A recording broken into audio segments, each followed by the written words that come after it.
नमस्कार मित्रांनो, स्पर्धा परीक्षेमध्ये आपल्याला अशा प्रकारचे वेग, वेळ आणि अंतर यावरती प्रश्न येतात. एक आगगाडी 3 सेकंदात 60 मीटर अंतर जाते तर त्या आगगाडीचा ताशी वेग किती?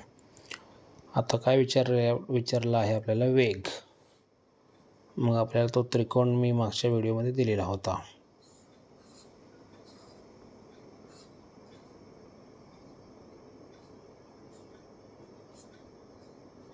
DST distance, speed and time. आपल्याला विचारलं आहे तर ताशी वेग म्हणजे स्पीड विचारलं आहे. स्पीड म्हणजेच काय, S is equal to distance divided by time, म्हणजेच वेग बरोबर अंतर भागिले वेळ.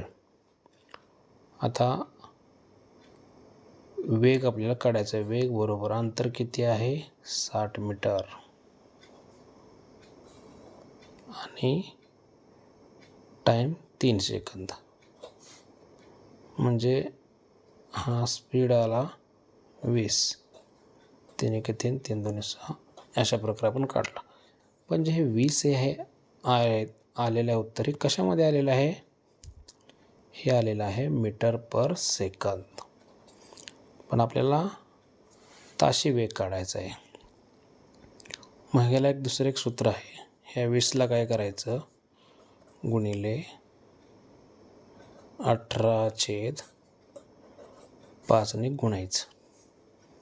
5 1 5, 5 चौक 20, 18 चौक 72, म्हणजे ताशी वेग असणार आहे 72 किलोमीटर. मग आता 18/5 हे कुठून आलं, तर आपल्याला मीटर पर जे सेकंद आहे हे काढण्यासाठी, सेकंद म्हणजे आता हे असतात तासामध्ये 3600 सेकंद, आणि हे 1000 मीटर, यांचं संक्षिप्त रूप म्हणजे असं आहे.